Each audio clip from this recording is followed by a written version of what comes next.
Next is the step 15, determination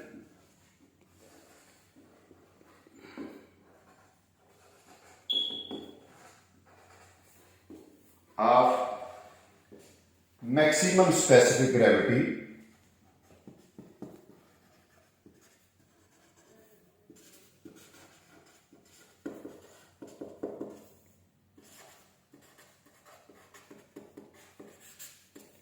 GMM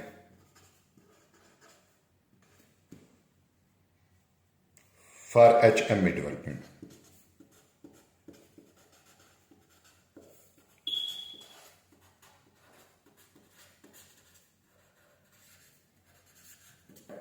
By Marshall Bethel.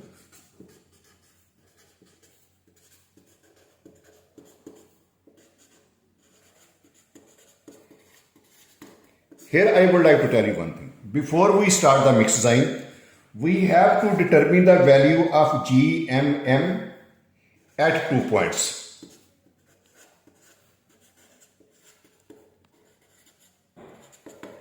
Number one, approximately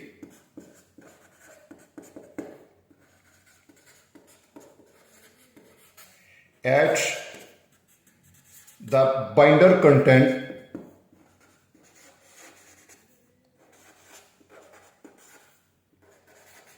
near the mix design.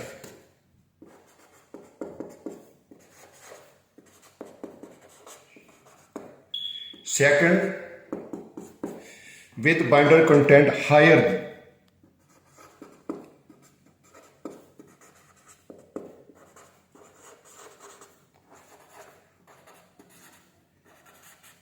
in a higher limit.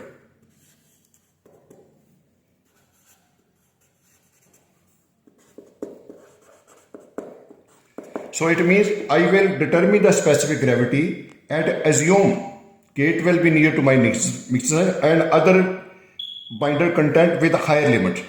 So I will explain it to you later. I will not go in too much description, but here I will tell you the method used for determination. GMM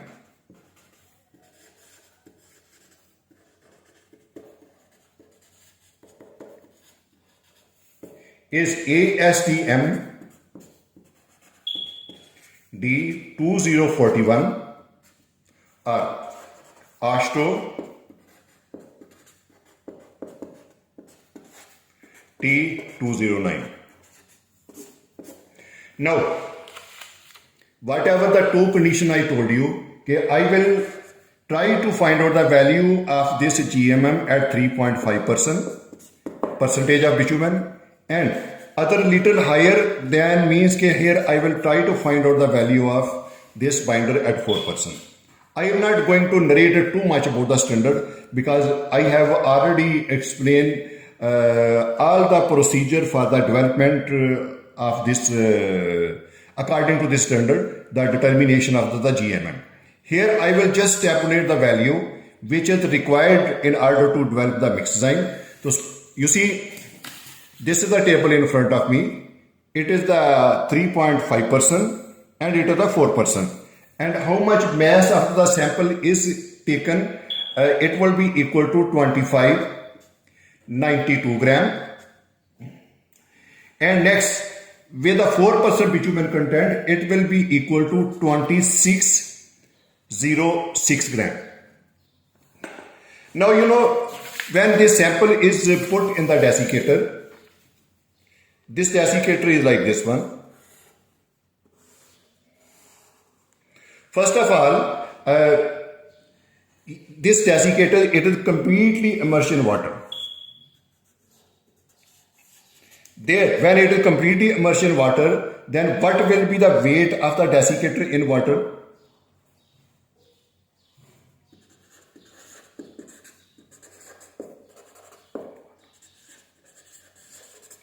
Here I have written this value. Its value comes out to be 905 gram.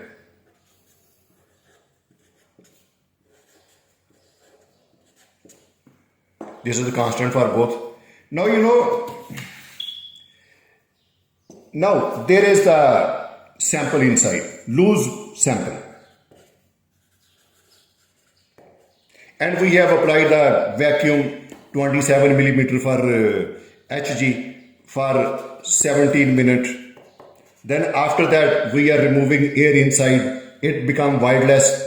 So after that, after this 17 minutes, when all the air bubbles are removed, we are again putting this sample and it is immersion water. There again we will find this mass including the sample plus desiccator. You see, this is the desiccator and this is the sample and it is immersion water.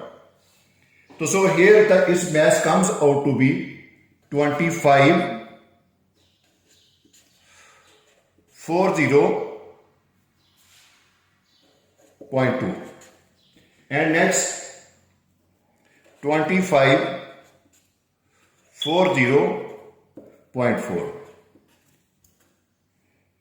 at 3.5% and at 4%. When these are taken this one, now I have given the name A, B and C. First of all, I will determine C minus B. Its value comes out to be 1635.2.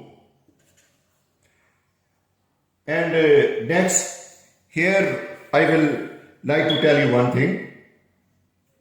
When I am going to calculate this value, it will be equal to 956.8 and the value comes out to be over here 2.709.